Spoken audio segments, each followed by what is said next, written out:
On this Veterans Day, November 11th, 2009, we want to give tribute to a true patriot and hero, World War II American soldier Clayton Bud McCoy. He was born 12/12/21 and he served in Philippines, Luzon, and New Guinea from 1942 to 1945. He's a decorated hero with 2 Purple Hearts. This man helped to keep us free, safe, and liberated. God bless you. Your family loves you.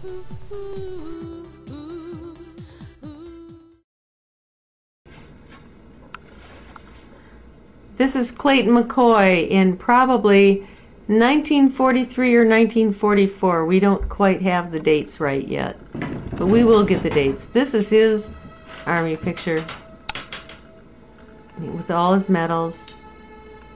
Was this after you came out of the war? Yes.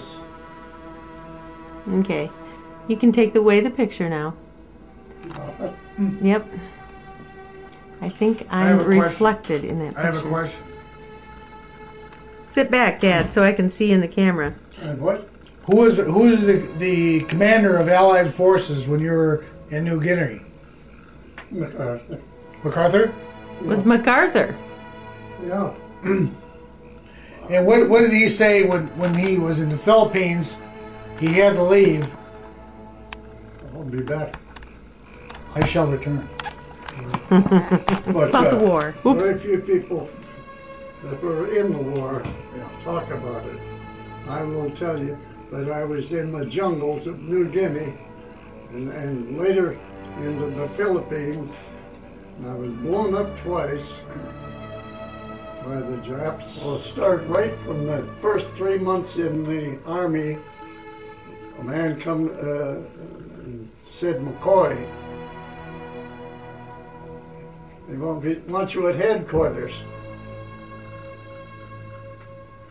And one other man was called in out of 800 of us, our division, for their own division, and he said, you play with that typewriter from here through the war. I had it all time during the war. You had what? All time during the war? I had it all the time up near the front lines. You mean Always. the Morse code machine? Yeah. Is that what you mean? Yes.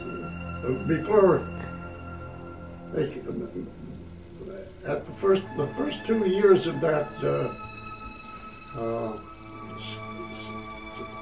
time that I spent over there, they didn't have any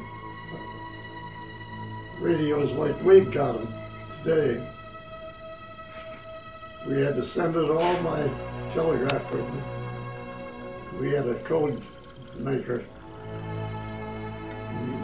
You do a pump and then you're talking. So you tap out the messages? Could you what? You tapped out the messages? Oh, yes. Can you do some Morse code like SOS? Oh, sure.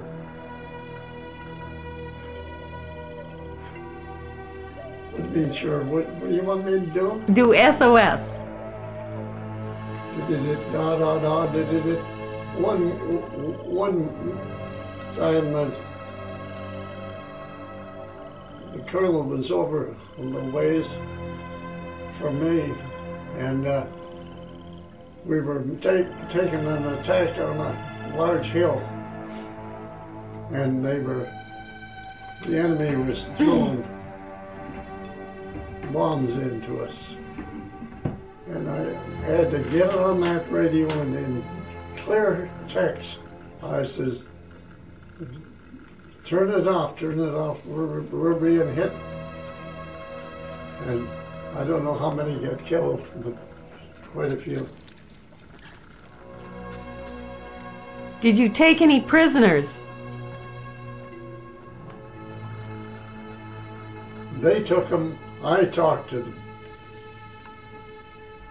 They'd bring them in to me, and if they could speak English, we kept them for a while. I don't know what they did with all of them.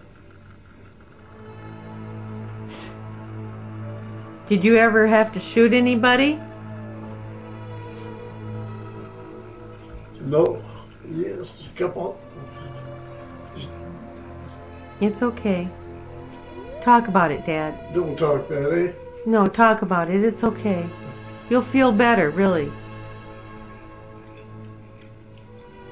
Let it all. It's just like giving it all to God. It's okay, honey.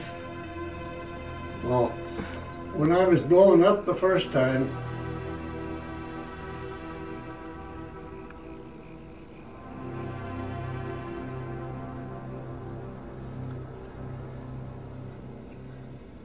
It's okay.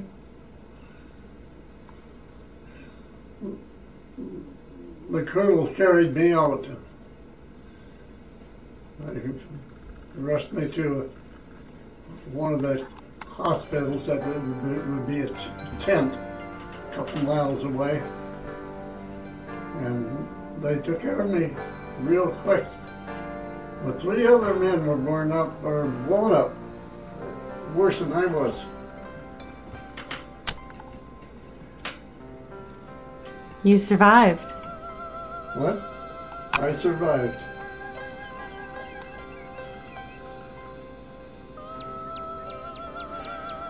I don't think very many people know that this one division had, eventually they had 36,000 casualties. The Red Arrow Division, you should have this on record because it's the honest to God's truth, lasted in World War II. They lasted longer than any other division. The Red Arrow Division from Michigan.